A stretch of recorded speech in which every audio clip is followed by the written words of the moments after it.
Welcome to today's webinar. I'm going to be your host today, and I am thrilled to have my good friend and M&A attorney David Morgan here. It's going to blow the roof of this house today. I'm sure. I'm sure. I want to walk you through the agenda. I'm going to do some introductions. I'm going to turn it over to David in a little bit, and he's going to talk about the legal timeline of the acquisition, LOI strategies, how to avoid landmines, seller transcript transition example, materiality, adverse effects example, promissory note examples. We're going to open it to a Q&A. So before we start, let's be clear on the end goal. Like if you've been watching me or following me for some time in YouTube, you know that I have a bias for action. It's all about action. A successful business acquisition is built on clarity, leverage, and legal protection. I am Leo Landaverde, 20 plus years as a licensed M&A advisor. I have personally been involved in over $100 million worth of closed M&A transactions. My biggest transaction was a $13 million sale of a software company to a NASDAQ traded company a few years back. That's my biggest transaction. Average transaction is $2 to $5 million. I am the founder of Business Acquisition Mastery, which is where we help first-time buyers acquire businesses. Since August 23, we have closed on a $65 million worth of transactions. Now we have 10 deals under contract. Remember, bias for action. 5 student deals closed in the last 30 days. In fact, David was instrumental with one of my students inside of Chris. One of our students actually introduced me to David because he said, guys, this is a really awesome attorney. So I got to know David, and the rest is history. But we have 15 deals, and we expect to close another 7 to 10 deals before the end of the year. And the average cash flow per deal, you take every deal that we closed from the very beginning, since we went live to now, it's $560,000 in annualized seller discretionary earnings. So I hope that gets your attention. Who is David Morgan? Other than being an all-around good guy, he's an attorney with a specialty in mergers and acquisitions. He's also somebody who cares deeply about his causes. He's a nonprofit founder. He's traveled the world. He's a husband and dad of 3. 3 facts about him. He loves specialty coffee. Me too. I may not be the expert, but he is the expert. He says he travels overseas extensively for missions work, which I have nothing but respect for. And he loves to play basketball as often as possible. He's probably unfit, and he's probably going to outrun me, and he probably could do more push-ups than I can, but that's okay. Now, without further ado, I'd like to introduce you all to David Morgan. Hey, everyone. It's so great to meet you and be able to speak to you. It's truly an honor. So thank you, Leo. As he said, I feel like I've been adopted into the system, into the ecosystem, and I'm very excited about that and have been for a while. Everyone I've worked with has been awesome. I just want to say thank you so much. Yeah, let's get started. So in putting together this presentation, one of the things I wanted to do is a little bit geared towards things I don't hear attorneys talk about very frequently. And one of the things where I filled a ton of questions, both from people who are in the middle of a deal or people who are contemplating the deal before taking the plunge and going under LOI, is timeline. So just from a big, global sense, I wanted to lay out these. We could probably dice this up 4 or 5 different ways. I chose to try and keep it simple. The very first stage, you may very well know, is the LOI stage. And one of the most important things and one of the most key things is making sure that the terms are clear so that you know when, where, and how due diligence will happen. So there's a lot that goes into that. But really the key takeaway and the point I'm trying to make here is make sure you know the date that if you don't think you're not confident, you want to move forward, that you can back out without losing any funds or seeing any repercussions, right? We want to be able to look under the hood without paying a penalty. And that should be the case every time. If you read an LOI and it's unclear how that would happen, you need a better LOI. The next stage, right? Usually after we're past, or maybe we're just towards the end of the LOI, just depends on the deal. We will start, and the attorney, me, will start drafting the purchase agreement. Of course, that's going to look entirely different depending on the deal. But that is really the bulk of the attorney work If you had to choose one thing, that is probably the biggest one singular item that the attorney does, although it's really spread out a lot of things. We always expect some negotiation, right? It's never hardly where we get zero comments back. There's always going to be some clarifications or some modifications. We expect that, and that's completely okay. Then depending on the deal, as that bullet point says, we may have to talk about leases or contracts. I'm under a deal right now where I'm actually representing the seller on this one, but there's some very interesting contracts, and how they're going to transition to the buyer is super important. And so that's going to be a focal point of that deal, which may not be the focal point of a lot of other deals. One of the main points that I wanted to bring out in showing you this timeline here is people get really confused sometimes, because sometimes we signed this agreement, let's say it's an asset purchase agreement, weeks, sometimes even months, it's happened, before the closing date. There's nothing wrong with that, but it can be confusing. And if that's the case, so let's say we sign the purchase agreement on day 1 of the month and we're going to close on day 30th of the month, we need to make sure that there's protections for that period, right? That is a special period of time where you have signed your name, you've given legal promises. And so since you have done that, we want to make sure there are protections. What happens if the business burns down on day 15, but you signed the agreement on day 1? What happens? So we're going to need to have thought through that.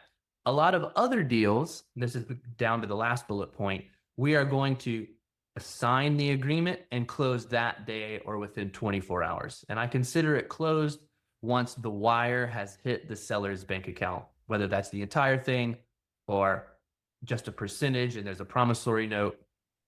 Typically that note, any bill of sale, those will be all signed on the closing day, which, as I said before, may or may not be the same day that you sign the purchase agreement. So hopefully that makes sense. We could probably have another category that's dispersing. That's pretty technical. It's just making sure every dollar gets where it's supposed to go. But we can go ahead to the next slide. Yeah, funny enough, this is a pretty simple LOI that I used myself to put it in an offer on a business, actually with my brother-in-law. And so really there's a lot of things. It's going to depend on the deal, but there are some things that should always be true. So the very first bullet point, as I said before, we need clearly defined due diligence. Most of the fights that I've either heard or seen that came out of the LOI stage could have been completely resolved with just a little clear language on when the due diligence ended. So know when you can get your money back. Then oftentimes there's what I would call a closing condition, even though they go by several different names. How I define that is, and the lease is often one, we may go past the due diligence period, but even after that period, if we can't get a lease, that's going to allow us still to back out of the deal with no repercussions. So sometimes there are going to be closing conditions and sometimes there are not. When they're there, they're very important, right? We don't want to commit ourselves to buying a business only to find out the location is going to be unavailable by the time you buy it. So that's what a closing condition is. The last thing I'll say here is, seems obvious, but based on the questions I get, I know that it's not obvious. Some parts of an LOI are binding. You are giving a legal promise. Other parts of an LOI are not binding. You are not giving a legal promise that you can violate. So knowing which paragraphs fall into which category for your LOI is extremely important, because you do not want to violate an LOI on a binding condition. We can go to the next slide. One of the questions I get a lot, and sometimes people will come to me and they've already drafted their own LOI, whether they found a form or used a friend who had successfully bought a business. And I see a lot of things. Sometimes I see LOIs that are pages and pages long. And sometimes that's appropriate, right? That's not necessarily a bad thing. But if I think a seller is going to read that and become confused and feel like your offer is really complicated, I think it's less likely that they're going to accept your offer, even if the terms are good. So we want to keep it as simple as we can, right? And sometimes it's not possible, but for the most part, I think it's ridiculous to have a 10, 12, 15 page LOI most of the time, not always. So at the same time, on the other end of that spectrum, and I'll just give an example, I think it's best understood. If I know for a fact I'm going to need the seller to stay on after I buy this business for 6 months, that's a deal breaker for me. We should put that in the LOI. Because if the seller finds out late into the negotiation, oh, yeah, I'm not going to buy this business unless you're here for 6 months after closing, that's a big term. We don't want to surprise them and maybe scare them away from the deal. Something that's that important, we should add in. Doesn't matter how many of those there are. We need to know that from the beginning. No need to waste our time and look at the financials if we could have known from the beginning this deal was going to be a no-go because the seller wants to move to another country as soon as they sell, for example. So that's what I mean by don't kick the can down the road. If you've got something that's very important that could be considered bad news, let's get that out in front. Let's discuss it first so we don't waste our time. We can go to the next page. So here, I wanted to bring up some of the things that, again, I haven't heard attorneys talk about as much. And one of the things that is the example I just gave. A lot of folks, depending on the situation, are going to need some sort of seller transition or seller assistance. So a couple of different things come into play here. And we can go ahead and go to the next slide. I believe this is the one about, yeah. So one of the things I see, especially if people are a previous business owner and you're not leaving your employment, whatever that is, to go full time into your new business, it may be a very important part to have the seller stay on for a period of time, or maybe it's not the seller and it's just a key employee. When that happens, we need great and detailed documentation, right? If you're in North Carolina, like me, we're an at-will state. So we really can't legally bind an employee to say, okay, you have to stay for a year. No, it's at will. So they're going to be able to leave. So how do we do that? One of the things I see frequently, to boil it down, is we offer incentives or bonuses. Hey, if you stay for 6 months, we'll give you a $10,000 bonus, because legally we can't force them to stay. Very similar thing with a seller. It can change a bit, but very same thing. We can't force them to stay as a consultant or as an employee, but we can certainly structure the deal so that it's a pretty bad deal for them if they leave. Hopefully that makes sense. Other states are not at will, and we may have some more options there. The last thing I'll say here is I like putting in some duty of care. What that means is we're upholding a standard. We don't want the seller to say, oh yeah, I'll stay on, and they just mail it in. They don't do a good job. They don't care anymore because they've sold the business. We want to have some protections against that sort of thing. And that's what duty of care is. I have a quick question just from me on a live deal, David. I think it may apply to all. So you're dealing with an at-will state, right? Like North Carolina, and the buyer wants assurances that the employees will stay on. Now, is there a way to do a workaround? And even though we all know you cannot legally force them, is there a way to kind of work around and get some type of incentive for them to stay that doesn't violate state law? Definitely. There are things we can do to incentivize them. And there's some nuances to this, but one of the ways is we can incentivize the seller also to encourage them. And here's just a simple example. Let's say the purchase price is $1 million and 50% is seller financed. We can tell the seller, hey, if you keep all your employees here for the next year, we'll give you an additional 50 grand. And of course, I'm just making this up.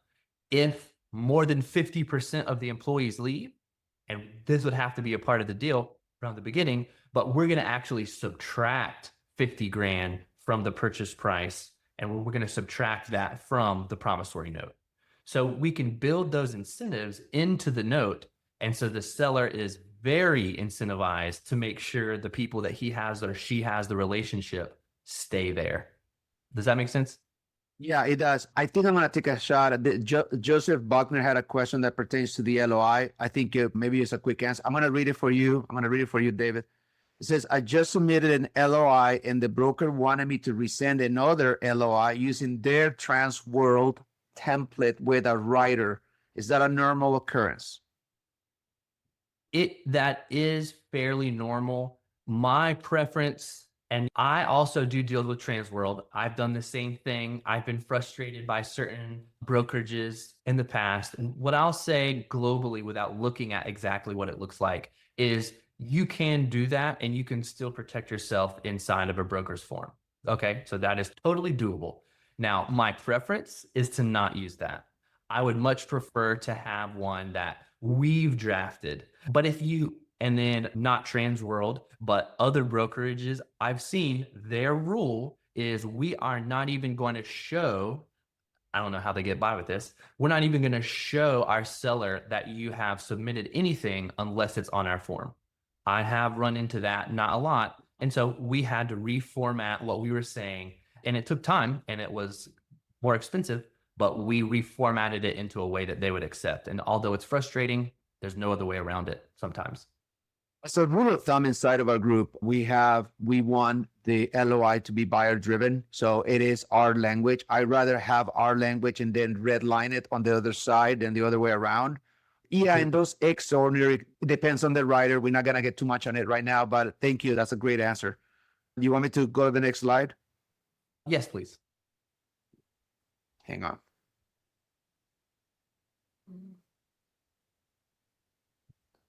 Yes. So let's see here. The next landmine that we're talking about is what some people call MAE, material adverse effects. And so this is a catch-all promise. I call it a catch-all because there may be some things that we can imagine that aren't necessarily violating anything in the agreement, but the seller knows something that they don't want to tell the buyer. That's what this paragraph is for. So in a deal that I actually worked on years ago, what happened was, long story short, this paragraph got negotiated out. And again, long story short, but they closed and the seller knew, but did not disclose that a huge client intended to leave, a client that had been there a long time. So that's just one example. If the seller knows something that's bad news, and again, I'm summarizing, but this is going to make them tell you. If it's going to have a material effect on the business, you want this paragraph. And so talk about bulletproofing a deal. This goes a long way to even filling in the gaps that we don't know that we had, right? If the seller has bad news they're aware of, it's going to affect the business. Now they have to tell you. So I see way too many deals come across that have not contemplated this type of paragraph. So this is a sales side, good sales side, because it says, I'm sorry, this is basically saying protecting the buyer for 36 months should something come up that wasn't materially disclosed. Can you can you normally get away with, that's 3 years. Can you normally get away with that? Or do you see a lot of pushback and settle for 18 months or a year? Yeah, I usually start a lot of times there is no pushback, but I would say if I had to pick a typical, it's 2 years, 18 months, something in there. But I really do not, it would have to be a very weird circumstance to delete the paragraph altogether. I like it. Are we good with this slide? Yeah. Yep. Okay. Promissory notes. Oh, Yeah. those are fun. Yeah. And I want to make sure that we have plenty of time at the end that we can answer your questions and hear about that. So I'm going a little fast here, but I think that'll be for the best in the long run. Promissory notes. I know most recently, when I was looking at submitting an LOI myself, that was one of the things that I'm looking for. I want the seller to finance part of it. Sometimes it's because of capital. Sometimes it's because I want the seller to also have a belief that I'm going to be successful. And so if they're willing to finance part of the deal, that tells me that they think I'm going to be successful because they want to get paid back, of course. So One of the questions that I field all the time is, hey, we're doing a promissory note. I don't really understand whether my promissory note is a secured note or not, or should it be a secured note? My answer to that would be yes, it needs to be secured. The question is, what is it going to be secured by? And so this is where the details of the deal certainly matter. But at least we can typically have all the assets that are transferring, everything you're buying, like those assets can be part of the secured deal. Are you giving a personal guarantee? A lot of times we can negotiate the buyer not having to give a personal guarantee if we're giving some security, or some people would call it a collateral for the note. So this is always going to be a give and take, right? And so from the buyer's perspective, we would love to have offset rights. So we're going to often try and negotiate for that. That means, for example, I'm the buyer. I bought a business. The seller promised me there was no liabilities. A year in, a $20,000 liability pops up. What do we do? If we have offset rights in the promissory note, let's just say I owe the seller $200,000. I can just subtract that 20,000. Now I only owe them 180. That's pretty simplified, but that's what offset rights are. So that can give the buyer, almost administratively, we can skip so many steps of having to make a claim in court or argue through arbitration. Just skip all that if we have offset rights. We'll just offset what they violated the agreement. We're going to offset that from what we owe them. So it can be a really powerful tool to make sure, again, that the seller really believes what they say and that their promises they gave us in the legal agreement are true. And that's really, from a global perspective or a big picture perspective, that's why any legal agreement, that's why it matters. If anything goes not as expected, if anything goes, or maybe just went flat out wrong, what you're left with were the legal promises that the seller gave you across these agreements. So if the agreements you're using are just templates from ChatGPT, who knows what you've got, right? So we would never do that. We would never leave you with such gaps. And so that's the point I'm trying to drive home, is that there are nuances to every stage. And at the end of the day, if you're going to bulletproof your deal, how you do that is through a well contemplated and negotiated legal agreement. Let's see. You can go to the next. I think, okay, there we are. We got into the Q&A. You're probably thinking, okay, so thanks, David. This is awesome. All right. So if you have questions, start typing them up. I'll go over a few more slides myself.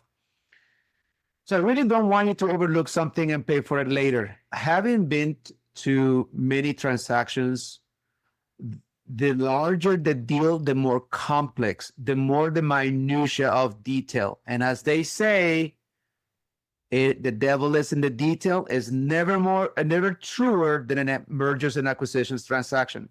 Whether you're buy side or sell side, if you're here probably on the buy side, is one clause buried deep within, which, by the way, most people don't read the purchase agreements. I've seen the red lines going back and forth, and I asked the buyer, have you read? Are you okay with this? And I think that sometimes attorneys do not over communicate enough the changes that are taking place.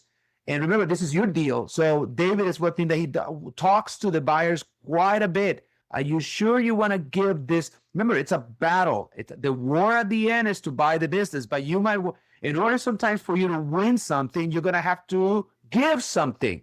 Can you live with that thing that you give? And that is the negotiation when it comes to buying a business. You're going to have a choice between what battles you want to fight. And you got to have your attorney, your M&A advisor, and sometimes the lender, particularly in this case, the attorney, so figure out what are the rules of engagement. So, of course, if I'm David, and if you're in the buy side, you don't want to personally guarantee the note. Sometimes you'll have no choice. Either you personally guarantee the note, or I won't give you working capital. What do you do then? So it's one of those things. This is why we built Business Acquisition Mastery. Now, think of it as like a team, right? David is a key member of our team, but there are other members of our team. And most people get stuck at the LOI. In fact, most people don't even get to the LOI, because when you get to the LOI, it means you actually have deal flow. A lot of people come to me and say they don't even know how to find deals. You don't know how to find deals, and then you know how to react to the deals, and you get stuck with just the minutia of the detail. And the transport agent who is saying, unless you sign this LOI and our paperwork, you won't move forward, and then you don't know how to proceed. With Business Acquisition Master, which we call ourselves BAM, right? The LOI is the starting line. You got to have the right person on the team. You got to have someone like David on your side already. Now, here's one thing I will tell you about the people on your team, right? Now, you got the M&A attorney, the due diligence expert, you got your banker, and you got an M&A advisor like me. You do not want to be in the middle of an LOI and start to figure out, where's the lender coming from? Do I have an M&A attorney? If this whole thing, what the pros do is they already have the deal. They actually have a relationship with their team before they make an offer, because it's going to take, as David will tell you, it's going to take a village to get a deal done. All right. So I just see a comment. Okay, we'll get to that. If you're serious about buying a profitable business in the next 6 to 8 months, here is how BAM will help you do that. We give you the bulletproof LOI, of course, with the blessing of our M&A attorney, right? Heavily favor on your side and let them pick it apart. The legalities become an afterthought. Now, a lot of people say, and we have some of those tools, and of course, David is part of the team, but we have a lot of people say, hey, look, I don't think the LOI matters much, because so long as I iron out some of the things in the LOI that are basically dance around the binding exclusivity and the paying of the expenses, and a couple of the things that can get you. It's understanding what you're actually, people misunderstand the LOI. Typically, we can have a discussion about this. Do you know that the purchase agreement is nothing but a more of a deeper look into an LOI, if you think about it? Because the LOI sets the deals, the terms of engagement, right? Price, terms, deal structure. Are we getting working capital or not? How are you going to structure this deal? If you don't have an agreement through an LOI, you got nothing to look forward to, right? Then we got you on the one-on-one through everything that comes after the LOI, the fun stuff, as we like to call. As I said, you're going to need a due diligence. Now, David is a pretty awesome basketball player and an awesome M&A attorney. He's not going to take the financial due diligence. Somebody else has to. Everybody on their lane. So you're going to have to deal with due diligence. You don't spend enough time in due diligence, there's no deal. Have you run into sellers who say, oh, this business is awesome. There's no customer concentration, no vendor concentration. It makes money, prints money, look at the tax returns and all that, only to learn later that some of this, I have seen manufactured tax returns. Now, let that sit for a minute. You thought that you were getting the real M&A, the real tax returns, only to realize later that if you don't have a lender and they don't pull the transcripts directly from the IRS and they don't match, there's no deal. Now, David is not going to know that. Sometimes I'm not going to know that. So that's what you need to do. The purchase agreement, that is David's domain. The purchase agreement is the tip of the spear. It is the main document. All other documents are underneath it and superseding the purchase agreements. Now, David, let me ask you this. On your experience, the average purchase agreement without any of the amendments is how many pages? That's tough to answer. For me, I try and keep things as simple as I can. So I would say in the ballpark of 15 total. But again, if you add amendments, then they could get higher than that, of course. One amendment alone can be 10 pages, depending. So yeah, it's not uncommon. So the purchase agreement will point to exhibits. You could add the entire alphabet of exhibits that it's complicated. Then you got escrow and closing. You got a 90-day post-acquisition roadmap. This is all things that we covered inside of a group. We provide you with the deal team. You already met one of them. Here's David. He's a member of your deal team. There will be due diligence accountants. We have several. I will be your M&A advisor. Now, I love this space. I have plenty of experience in it. I teach it. If you haven't looked me up, you can look me up in YouTube. I think I am up to 500 plus videos. I teach this stuff. I used to partner with the SBA and teach them about it. I am very passionate about helping people buy a proper business. And last but not least, your SBA lender. Now, we work with the cream de la creme, the top lenders. If you look at the top 10 lenders, I work with half of them. Not just half of them, but the top producers at each bank. You get an elite network of 150 plus buyers. By the way, I was saying earlier to the group before everybody else joined this call, and right now we have over 50 that are over here, that that's actually an outdated, now we're at 151. We just had somebody join in yesterday. So we have 151 premium vetted buyers, and probably 35 of them already closed on a business. Can you imagine having a relationship with somebody who has already bought a business, going to buy his second business? If you want community and accountability, this is the place to be. So, and we turn you into an acquisition entrepreneur. Now, every person here has been interviewed on YouTube. I actually been boots on the ground twice a year. Every year I go on the road, and this is my latest batch. So you got John in Atlanta, Georgia. You got Cipriano, and right here in the middle, he is actually north of Philly. There is Chris, who is in North Carolina. Bo is in Alabama, hence Alabama Restoration. You got Animesh here in Green Bay, Wisconsin. Actually, when I was visiting, it was a rock. You could throw a rock and be a Lambeau Field, which is where the Packers went. If you're a football fan, I was there. The holy ground, that is. It's like, and that's Tony. That was in Helena, Montana. Now, these are real people. All of them, without exception, are $500,000 plus post-debt service cash flow. Let that sink in. If you're thinking about living corporate America by buying a profitable business, this is it.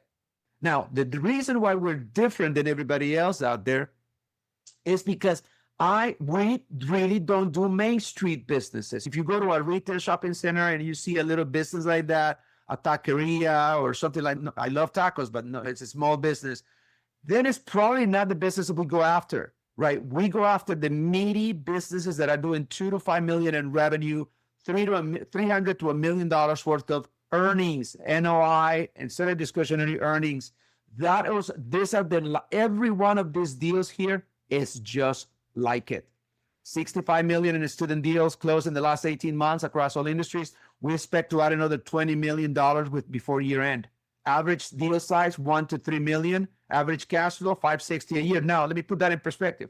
That is the purchase price, right? The purchase price. So by the time you bring a deal to an LOI to David, you're already going to have that figured out, because you're not going to make an offer on something that we don't think is a good offer. I'm going to tell you that is the purchase price. It's a factor of the set of discretionary earnings done right times a multiplier that is industry specific. Now, knowing what multiplier and knowing what lever support, that is what we learn inside the group.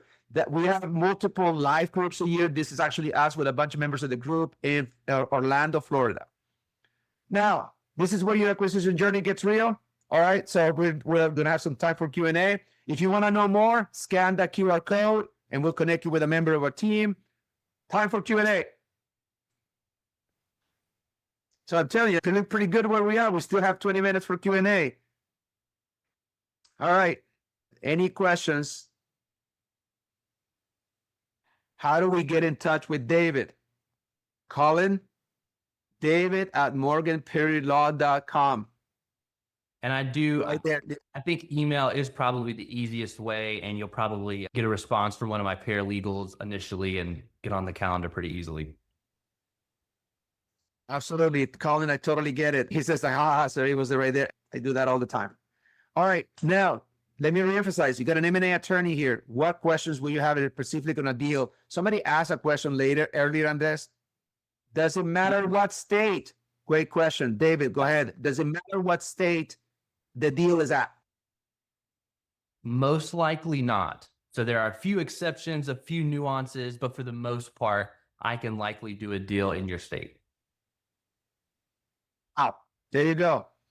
Hold on, let me move the chat. I am working on an M&A with an M&A firm to represent my company to sell. Should I also have an M&A consultant guide me through this process? Yes. You need to work with David. Remember, it takes two to tango. You need a buyer and a seller. Either David's going to be representing you or he's going to be representing the other side. You have to be representing you. Yeah, and I'll add to that. Yeah, I certainly represent both buyers and sellers looking at it from that perspective. And I really don't like when either side, doesn't matter if it's me or someone else, the other side doesn't have an attorney. Things get more confusing. Doesn't matter what side you're on. I think I would say get an attorney, even if it's against me. If you're on the other side, I would still say the same thing.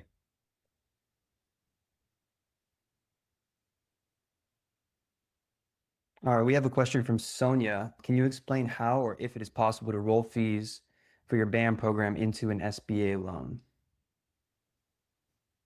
Great question. The answer would be, it depends. It depends on the lender. Some lenders can roll fees. Definitely M&A attorney fees almost 100% of the time. Due diligence fees on a case-by-case basis. M&A fees, depending on the bank. I'll say 50% of them will give you credit, but it depends on the bank. Now, I work with some of the top lenders.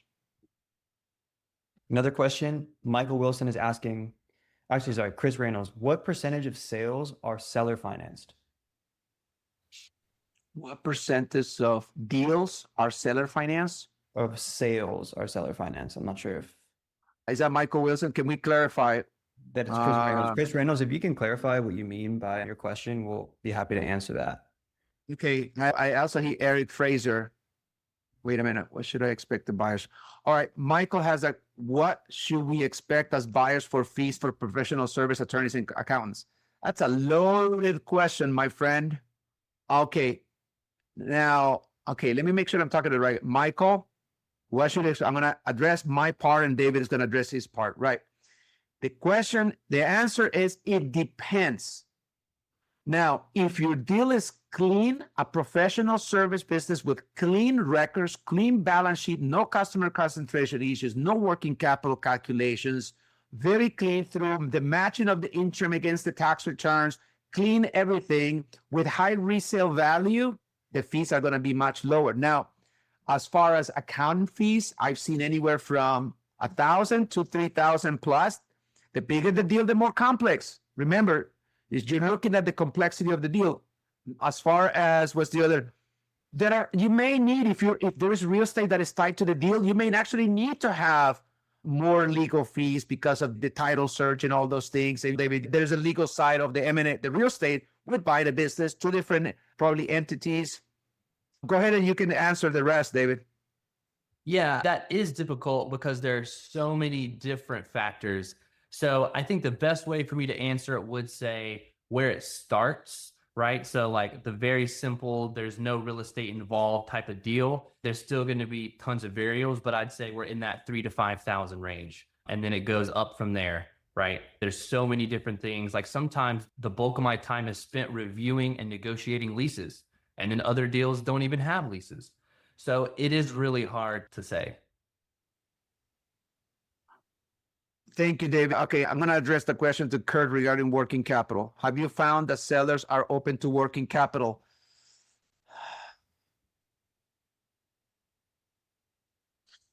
Let's just say it's a hot topic. Working capital is probably the most difficult thing to calculate. As David will tell you, it's incredibly difficult. Now, that is a lot of, I have done deals in which, you remember, what is a win for both sides? For both parties to win something, they must lose something, right?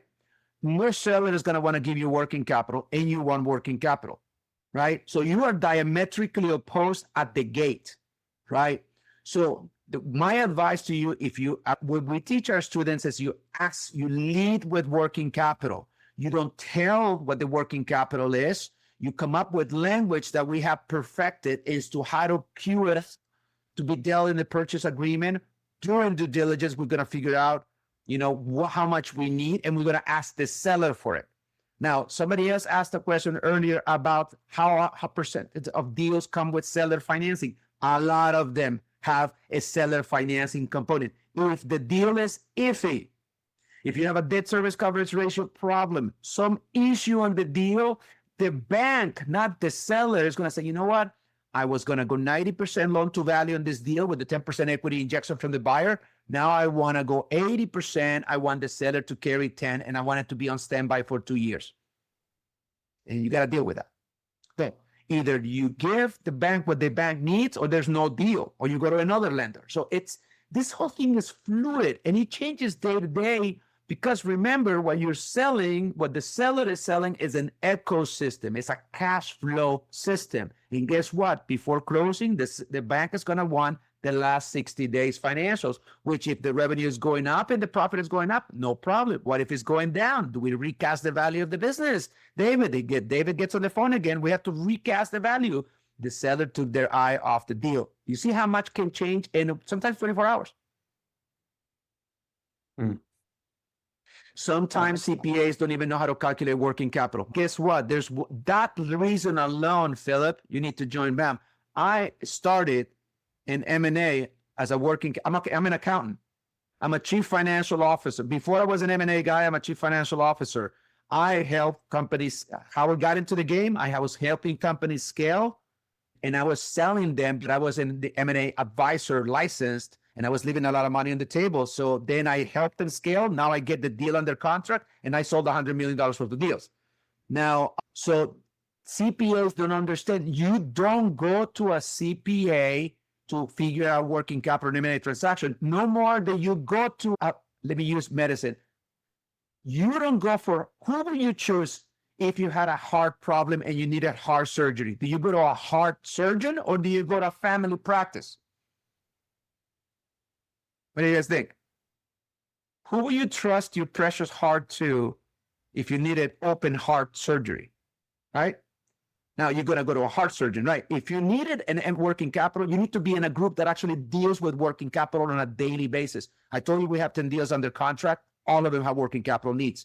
And we team up with folks like David to clean up, to encase the language that we want inside of the LOI deal we put together with language that he feels good about, to protect you. I can speak to that last question by Ryan. Are the majority of your purchases asset purchases? When does a stock purchase make sense? Great question. I get this question a lot. The heavy majority, at least in my sample size, are going to be asset purchase agreements. And when it makes sense, there's a lot of different reasons. The most common one, when it makes sense to not do it the typical way, is if there are contracts that are not transferable, but are a crucial part of the business. So I think I referenced this earlier. We have one under LOI right now, and their relationships, which is another way to say contracts, with certain vendors and other people have to transfer, or else the business isn't nearly as valuable. Since those have to transfer, we will have to do a stock purchase in that case. Hopefully that makes sense. There was a question by Chris Reynolds. Let me find it, actually. While you do that, Andres, find it, I want to just say something about Guillermo's here on the call. After sitting with 300 or so many folks in the last year, Guillermo, he knows, even if you were not to join our program, but you would walk away with a strategy called tailor-made just for you, because your situation is unique. David cannot give you a blanket statement on anything, because the thing about M&A is very deal specific. But if we know enough about your situation, about your angle, you can have a free complimentary call with Guillermo. And let me tell you, he is worth every bit of your time if you wanted to know more. Chris Oliver had a question. What's the average equity injection your students bring to closing? Great question. Now, what I teach, you got to be ready with 10%. So if you're looking at a deal that is $1 million purchase value, you got to have 100,000 to play, right? That's bank. That's not even the bank. That's SBA law. That's a requirement. So 10% equity injection. Now there are other buckets of cash. There's the post-closing liquidity, and there's the working capital thing. 3 buckets of cash. Now, depending on the deal, I'm actually closing on a deal right now where I am the listing agent. It's my deal. I'm representing the seller. The very savvy buyer who learned where inside of our group, right, didn't quite have the 10%, but that's okay, because He wanted to save some of that post-closing liquidity, got the seller to agree to carry 5 on a 10-year standby. Think about that. $2.5 million transaction. He needed to come up with 250. We worked it out that he only comes up with 21.25. And because of the strength of him and the way he was presenting himself, his buybacks and everything we teach, sellers say, I like this guy. I'm gonna take, even though I'm not gonna see a dime for 10 years, I want him. You can't, that's not coincidence. That's premeditated on part of the buyer. So another question by Tyler Kelly. Can you talk more about how to legally lock down key employees, seller during a transaction? Key employees to run the business, not the seller. So key employee conversations. My general blanket statement would be, we're not going to be able to legally lock it down. So we can make it hurt if it doesn't happen. And also we can make it feel really good to the seller, like a bonus or something like that, if it does happen. So more of what I would call a carrot and a stick approach. Mm-hmm. They're going to face a type of penalty. It's not technically a penalty, but a type of penalty if it doesn't happen. And then they'll also will receive an incentive if it does happen. I think without knowing more details, that's probably the best answer I can give. David is alluding to as a forgivable note. There's some type of forgiveness baked into the provision that if something bad happens, the way to cure it is forgiveness inside of a note that is set as an insurance policy, essentially. Yep, exactly. Ryan Heath had a question. Do you have any due diligence advice for buying companies that are dependent on IP or patents? I've heard this before, Ryan, and if I had a dime for every person, every seller that tells me they have perfected their IP, then it would be an easy answer. Everybody talks about IP. People throw the word IP like it's easy to intellectual property. It is very difficult with the USPTO office to perfect a patent. It takes decades sometimes, David. They will tell you it is increasingly difficult. Now, if it is done, there will be the preponderance of the evidence will be such that it'll be easy for David to inspect the paperwork. This is a patent. But you don't buy a business because of a patent. You buy a cash flow system that happens to have a patent. You see the difference? You don't buy the patent. The patent comes with the deal. Now, let me put it another way. The patent is an asset. It probably sits in the balance sheet somewhere, right? Sits in the balance sheet. But assets on a business are irrelevant unless they produce the cash flow worth the valuation. So that I hope that helps. Okay. Going once, we got. Yeah, let's do last round of questions. We have 5 minutes. Some great questions, you guys. These are really, I can tell that you guys have been giving some thought. The ones that are asking these questions are probably in the hunt for deals. If you need help, reach out to David, reach out to me and my team. Okay, one thing I'm going to say while you look for that, Andres. Yeah. Here's what you're dealing with. If you are a contender buyer, meaning what I would call a prime buyer, like the way I teach it, right? You have your seasoning of your money, you get your 10% liquidity, you have the buy box, you have the management experience nailed down, you have your deal team, you're actively deal sourcing. If you are that, if you know a lot of brokers, which I teach you, you have brokers in your back pocket and you have a network and you're getting deal flow. If you're one of those, you have 1 in 15 chance to buy in a business. What do you mean 1 in 15? So there's 15 good people like you doing the same thing you're doing when you have everything. Now, that is just what you need to show up to get to the deal table. Now, there are other things that we teach to turn the odds on your favor. You will not win against private equity groups and family offices who actually write checks when they buy business unless you know something about M&A that we teach. That's the truth. Mm. Jason, so start with LOI and then find lenders in that order? No. Now, if you already have it, if you're about to present an LOI, you don't have a lender, don't present the LOI. You stand no chance. Zero chance of getting a business. Let me tell you why. A hot business, we're talking about a business that My closing rate is 80%, meaning for every 5 deals in the market, I will close 4 because I'm only going to put in the market things that I already pre-vetted with my private equity group buyers and my BAM members.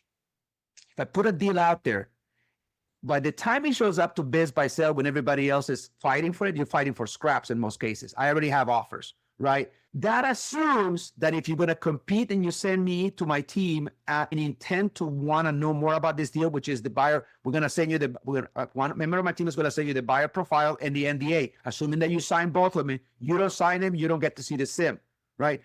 By the time you get to see the sim and want to know more, and I say, you got 24 hours to put an offer, how much time do you think you're going to have to need a lender to get signed up? Because I will now, if I'm a listing agent, and every good broker will tell you that, we're not going to even give you a chance to meet the seller unless I'm convinced that you got what it takes to close on the deal. If I'm not convinced you're a cash buyer, you're not even going to make it through. I think there's a question by Eric that got overlooked and I'll answer it really quick. He said, if I sign an LOI and the property burns down before closing, do I get the insurance money?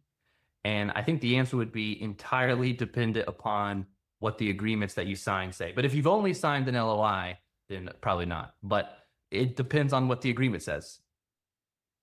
Hiten had a question. How do you demonstrate that ability? Probably referring to getting perceived as a cash buyer, getting perceived as the best buyer out of those 15 buyers that go for a deal. I call it a circumstantial case for greatness. Let me tell you, circumstantial case. Now, it's all a matter of optics. When I get 200 emails a day and I get all buyers looking at my deals, I am trained enough to see a good one when I see it. Now, the way you lead off with your buyer profile in your buy box, the words that you choose to use when you're answering my own market, or even better, you met me before I have the deal on and you introduce yourself. You send me everything I asked for. You were inside of my database and I know you, we talked. And if you're a member of BAM, then you get the red carpet. You're probably talking to me on a weekly basis, and I will spoon feed you a deal, right? So the point is, this is a relationship business. You don't get to, literally, you have zero chance. If you're not playing the game months on end before you get into applying for a deal per se, what is the number one reason, Guillermo can tell you, when people come into our group? What is the first thing? What is the biggest issue dealing with brokers, Guillermo? I'm going to put you in the spot. Yeah, the biggest issue is always that the brokers don't take them seriously. They can't get deals. They're not taken seriously at all, and they waste months. The average buyer I speak to is like 6 to 8 months. They've looked at less than 10 deals closely. So just, yeah, you say you need to look at 100 deals, right? I say 120 to 1, right? This is what you say, right? 100 quality looks, 20 deals underwritten, 2 offers, 1 close. If you're only seeing 10 deals in the last 8 months, you have no chance of buying a business.